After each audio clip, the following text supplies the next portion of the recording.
Hi പ്രിയമുള്ള സുഹൃത്തുക്കളെ, Christian സമൂഹം ശക്തിയുക്തം പല വസ്തുതകളെയും വെച്ച് സംസാരിക്കാനും ധൈര്യസമേതം ചിന്തിക്കാനും പ്രതികരിക്കാനും തുടങ്ങിയിരിക്കുന്നു എന്ന് നമ്മൾ പറയാൻ തുടങ്ങിയിട്ട് കുറേയായി, വെറുതെയല്ല. ഇപ്പോൾ നമ്മൾ കണ്ടു, കഴിഞ്ഞ ദിവസം പ്രിയങ്ക ഗാന്ധി കഴിഞ്ഞ ദിവസം പലസ്തീൻ ബാഗുമായിട്ട് വന്നതൊക്കെ കണ്ടിരുന്നില്ലേ? അതെ, അതിനെ നല്ല രൂപത്തിൽ വിമർശിക്കുകയും അവരുടെ അഭിപ്രായങ്ങൾ പറയുകയും ചെയ്യുകയാണ് ഇന്ന് ക്രിസ്ത്യാനികൾ. കണ്ടോ, അവര് തന്നെയാണ് ഇവരെ വളർത്തിക്കൊണ്ടുവന്നത് കേട്ടോ. അവര് തന്നെയാണ് ഇവരെ വിജയിപ്പിച്ചത്. ഇവര് വോട്ട് ചെയ്തു, ഇവരുടെ വീട് അവര് കൊണ്ടുപോയി, ഇവരവർക്ക് പിന്തുണ പ്രഖ്യാപിച്ചു. ഇവരുടെ സ്ഥാവര ജംഗമം തോണ്ടിക്കൊണ്ട് അവരങ്ങ് പോയി വഖഫിന്റെ രൂപത്തിൽ. കോൺഗ്രസിനെ തന്നെയെ ഞങ്ങൾ ജയിപ്പിക്കുള്ളൂ എന്ന് ഐക്യദാർഢ്യപ്പെട്ട് ഇവർ പിന്തുണ പ്രഖ്യാപിച്ച് സമരങ്ങൾ ചെയ്യാൻ തുടങ്ങി. ഇവർ വോട്ടുകൾ സംഘടിപ്പിച്ച് കോൺഗ്രസിന് കൊടുത്തു. അവസാനം ഇവരെ തന്നെ നാട് കടത്തത്തക്ക രൂപത്തിൽ അവർ വളർന്നു. കച്ചവട സ്ഥാപനങ്ങൾ, ആരാധനാലയങ്ങൾ തുടങ്ങിയ സകലതും വഖഫിന്റെ കീഴിലായി കഴിഞ്ഞപ്പോൾ ഇവർക്ക് വെളിവ് വീണു എന്ന് പറയാം. വയനാട്ടില് ഗണ്ഡി ജയിക്കുക കൂടി ചെയ്തു കഴിഞ്ഞപ്പോൾ ഇവർ ചിന്തിക്കാൻ തുടങ്ങിയതായേക്കാം. എന്തായിരുന്നാലും കഴിഞ്ഞ ദിവസത്തെ പലസ്തീൻ ബാഗുമായിട്ടുള്ള പാർലമെന്റിലേക്കുള്ള നമ്മുടെ ഗണ്ഡി പ്രിയങ്കയുടെ യാത്രയെ സംബന്ധിച്ച് ക്രിസ്ത്യാനികൾ തന്നെ പറയട്ടെ, അവരാണല്ലോ ഇവരെ വളർത്തിയത്. അതുകൊണ്ട് എന്തുകൊണ്ടും പറയാൻ യോഗ്യതയുള്ള ആളുകൾ ഇവർ തന്നെയാണ്. പെന്തക്കോസ്തുകാർ പറഞ്ഞാൽ തന്നെയാണ് അതിന്റെ ഒരു പഞ്ച് വരിക. കാരണം ഇവർക്ക് വേണ്ടി ഇതുവരേക്കും അഹോരാത്രം പ്രയാസപ്പെട്ടത് ഇവരാണല്ലോ. ശരി, പറഞ്ഞോളൂ.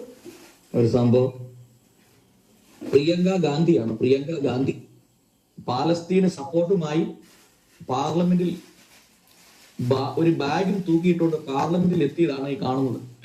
നമ്മുടെ രാജ്യത്തെ ഈ കോൺഗ്രസ് ഇസ്ലാമിക് ഭീകരന്മാർക്ക് തീരെഴുതി വിറ്റു, ഒരു സംശയം വേണ്ട. സത്യം. ഞാന് ഈ പ്രിയങ്ക ഗാന്ധി ജയിക്കുന്നതിന് മുമ്പ് പല പ്രാവശ്യം ലൈവിൽ ഞാൻ പറഞ്ഞു, ഇവരെ ജയിപ്പിച്ചു വിടുന്നത് വലിയ അപകടമാണ്. ഹിന്ദുക്കളും ഇതിന് വലിയ വില കൊടുക്കേണ്ടി വരും എന്ന് പല പ്രാവശ്യം പലരും വീഡിയോ ചെയ്ത് കൊടുത്തു, ഞാനും വീഡിയോ. ഇവർ വോട്ട് ചെയ്യും. എന്റെ പൊന്ന് സഹോദര, നമ്മളൊക്കെ തൊള്ള പൊട്ടുമാർ ഉച്ചത്തിൽ ഈ രാജ്യത്തെ ബാധിച്ചിരിക്കുന്ന ക്യാൻസറിനെ കുറിച്ച് ബോധവൽക്കരണം നടത്തിയതാ. 1947 ഇവരെന്താണ് ചെയ്തതെന്നും അതിനിപ്പുറം 70ഓളം വർഷങ്ങളിൽ ഈ രാജ്യം ഭരിച്ചു മുടിച്ചത് എങ്ങനെയാണ് ഇവിടെയുള്ള അമുസ്ലിങ്ങളെ ഇന്ത്യൻ മഹാസമുദ്രത്തിലേക്ക് തള്ളിവിടാൻ ഇവർ ശ്രമിക്കുന്നതെന്നും മുസ്ലിം പ്രീണനം തലയ്ക്ക് പിടിച്ച് ഇവരുടെ ഈ വികലമായ ചിന്താഗതിയെ സംബന്ധിച്ച് നമ്മളൊക്കെ ബോധവൽക്കരണം നടത്തിയതാണ്. പക്ഷേ ഇവരെ ജയിപ്പിക്കരുത്.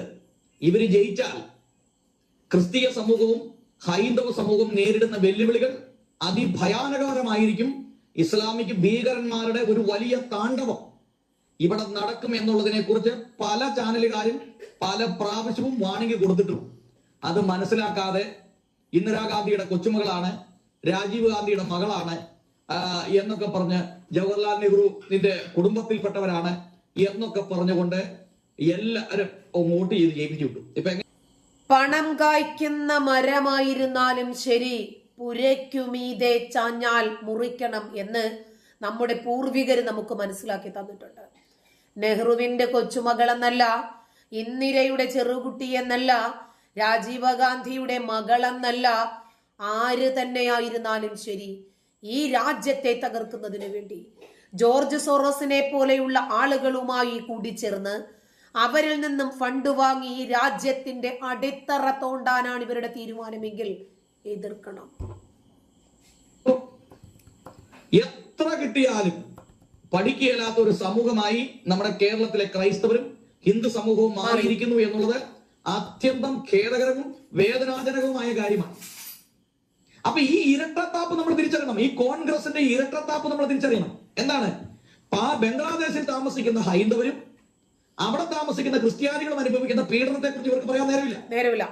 എത്ര ദേവാലയങ്ങളാണ് ഈ ഗാസയെ കുറിച്ച് പറയും ഇവര്, റാഫയെ കുറിച്ച് പറയും ഇവര്, പലസ്തീനിനെ കുറിച്ച് പറയും ഇവര്, നെതന്യാഹുവിനെ പൂരത്തെറി വിളിക്കും ഇവര്.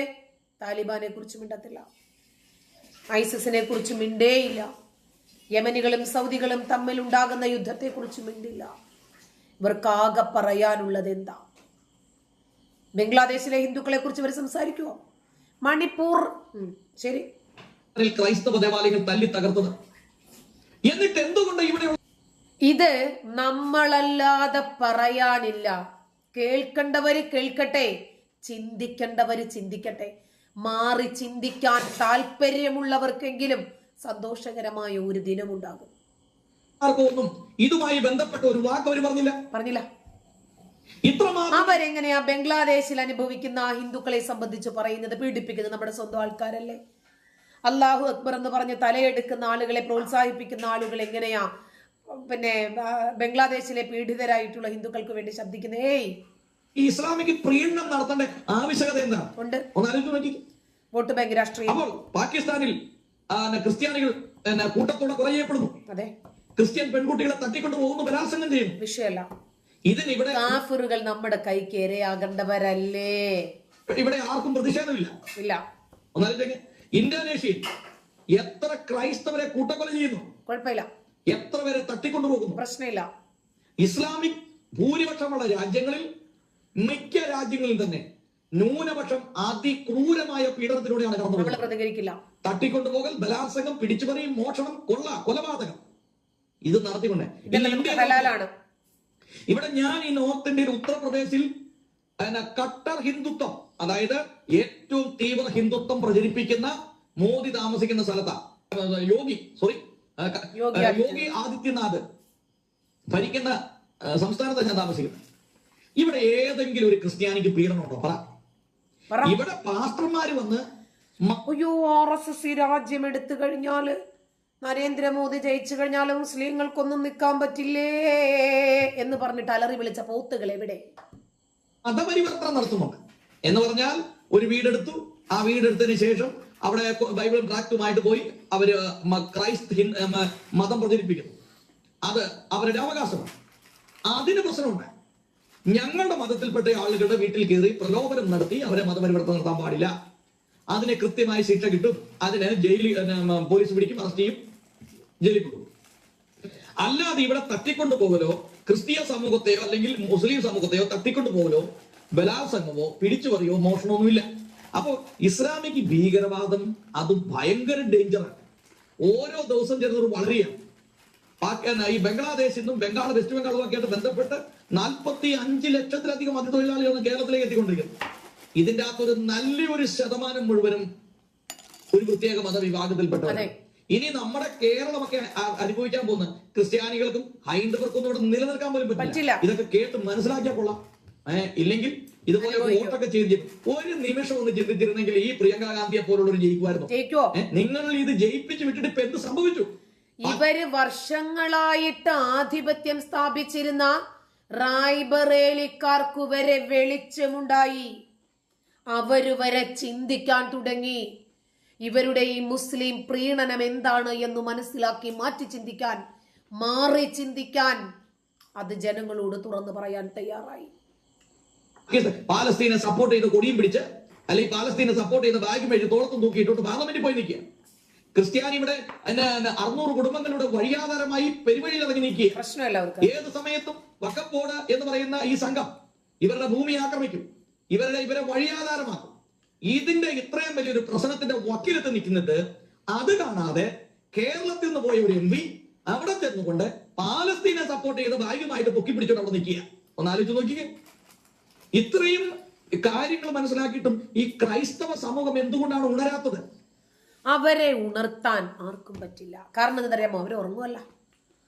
ഉറങ്ങുന്നവരെയല്ലേ നമുക്ക് ഉണർത്താൻ സാധിക്കൂ.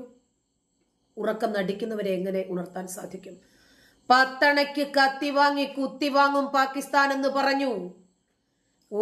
ഒരിറ്റു ചോര പൊടിയാതെ ഈ രാജ്യത്തിന്റെ മാറു പിളർക്കാൻ അവർക്ക് സാധിച്ചിട്ടുണ്ടെങ്കിൽ ഇതിനകത്ത് തന്നെയുള്ള വെള്ളമാണ് ആ കപ്പലിനെ മുക്കിയത്.